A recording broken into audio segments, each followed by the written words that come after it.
The Burstin' Bears Trouble with Commercials by Stan, Jan, and Mike Berenstain. Burstin' Bears Trouble with Commercials. TV commercials are entertaining indeed, but they can also make you buy stuff you don't need.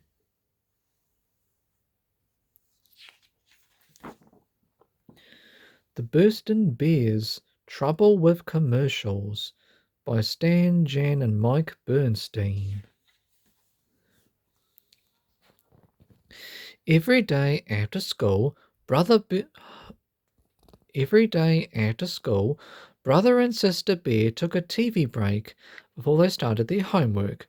They got some milk and cookies, settled down in front of the TV, and watched their favorite shows. Sometimes it was the Bear Stooges or Doofus Duck. Sometimes it was Rabid Rabbits or Wacky Warchahog. But whatever it was, there was one thing that they always looked forward to: the commercials. Some of the commercials were better than the shows. They had better music, jokes, singing, and dancing. They were fun. And because they were so much fun, brother and sister always wound up wanting what the commercials were selling. It didn't matter what it was: cereal or candy or toys or a trip to Grizzly Land. That's what they had to have. Now, brother and sister, you haven't even finished that big box of cereal you asked for just a few days ago, sighed Mama after the cubs had asked for one more super delicious honey-sweetened breakfast treat. But this cereal is extra super special. Happy Hamster, the super cereal spokesrodent, says so, insisted the cubs. I don't care if Doofus Duck himself says so. I'm not buying you one more thing you saw on a commercial, said Mama. But a few days later, brother and sister were eating their extra super special cereal. They had pleaded and pestered Mama so much that she couldn't stand it. She had given in and bought it. The old box of cereal that the cubs hadn't even finished went into the trash. And the old box of cereal says yummies. Mama grew so fed up with the cubs asking for the things that they had saw on the commercials that she decided it was time to pull the plug on the TV.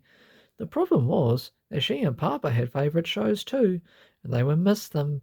Mama usually watched Miss Clara's garden show every morning, and Papa watched Fishing with Uncle Finn in the evening. Not only that, the cubs watched TV at their friends' house and came home begging for things that they saw in commercials there too. Mama was at her wits' end. Brother and sister just don't seem to understand, she complained to Papa one day when she was watering her house plants. They don't see that you can't buy everything you see in a commercial. Why, if you did that, you'd wind up with a house full of expensive things you really don't need, she concluded. Papa noticed that Mama was using the special limited edition Miss Clara watering can she had bought after seeing a commercial for it on Miss Clara's garden show. I see what you mean. Maybe I should talk to them about that, he said thoughtfully. So Papa talked to brother and sister. He explained the TV commercials were there just to sell things. He explained that commercials sometimes exaggerated a little. You can't buy something every time somebody tells you to. You gotta be smart shoppers. You gotta pick and choose, or you'll wind up with a lot of things you really don't need. You two understand that, don't you? He said. Oh, yes, Papa, we understand, said brother and sister. But they didn't. They went right back to asking for every baby doll, Space Grizzly action figure, and big bag of honey gummy wummy bears they saw on TV. We need a plan, Papa said to Mama. They put their heads together and thought and thought and came up with a plan. The cereal, toys, and candy companies always saved their best commercials for Saturday morning. So the next Saturday morning, when the Cubs came begging for things that they saw on TV, Mama put the plan to work. This time, the great new cereal that they just had to have was Rainbow Swirl Bits. The toys were banana invaders from outer space and lovey-dovey dolls, and the candy was super duper sour suckers. Mama sat the Cubs down on the sofa away from the TV and said, "Now listen carefully. We're listening," said the Cubs. "We've tried to explain to you that you can't possibly have everything you see on TV." Mama said, "Yes, Mama," said the Cubs. "So here's what we're going to do. We're going to buy all the things you're so excited about, the cereal, the toys, the candy," said Mama. "Yippee!" cried the Cubs. But, and it's a big but, you have to promise not ever to mention another commercial until you've eaten every single Rainbow Swirl bit, every single super duper sour sucker, and played with the banana invaders from outer space and lovely dovey dolls for a whole month. Do you promise? Said Mama. We promise, cried the Cubs.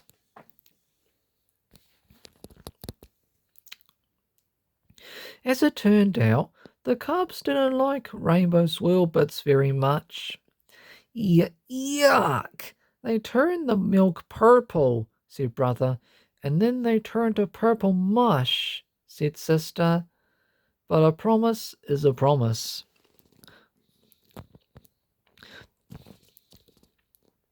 The banana invaders from outer space weren't much fun either.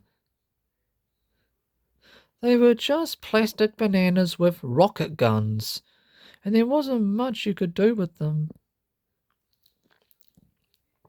And the lovey-dovey dolls had hair you were supposed to comb, but it all came out. And the super-duper sour suckers were so sour that the Cubs' mouths puckered up so badly that they could hardly speak. Mmm, mmm. But a promise was a promise. Mama and Papa's plan worked. The Cubs not only kept their promise, they also learned not to get too excited about the things that they saw on commercials. But as it happened, not everybody learned their lesson.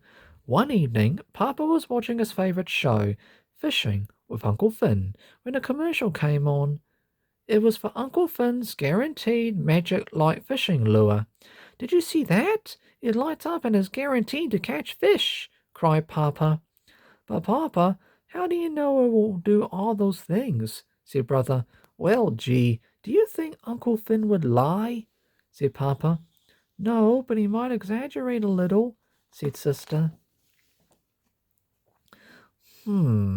Said Papa. He liked Uncle Finn a lot and watched the rest of the show, but he had second thoughts about buying Uncle Finn's guaranteed magic fishing light lure.